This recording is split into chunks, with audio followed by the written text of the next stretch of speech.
নমস্কার। রবীন্দ্রনাথ ঠাকুরের কৃপণ।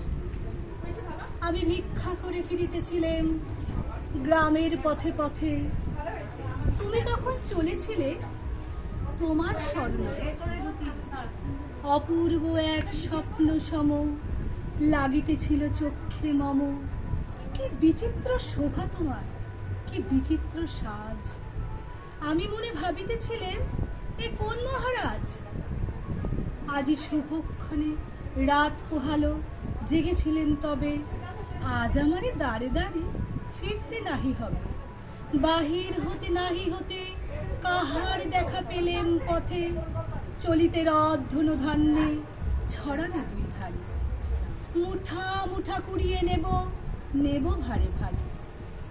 দেখি সহসা রথ থেমে গেল আমার কাছে এসে, আমার মুঠো পানি চেয়ে নামলে তুমি এসে। দেখে মুখের প্রসন্নতা জুড়িয়ে গেল সকল ব্যথা। হেনকালে কিসের লাগে তুমি অকস্মাৎ, আমায় কিছু দাও গো বলে বাড়িয়ে দিলে হাত। আমায় কিছু দাও গো বলে বাড়িয়ে দিলে হাত। শুনে ক্ষণকালের তরে রহিনু মাথা নিচু।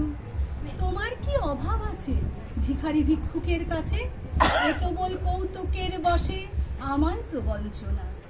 ঝুলি হতে দিলে তুলে একটি ছোট কণা, দিলেম যা রাজ ভিখারি রে, স্বর্ণ হয়ে এলো ফিরে। তখন কাঁদি চোখের জলে দুটি নয়ন।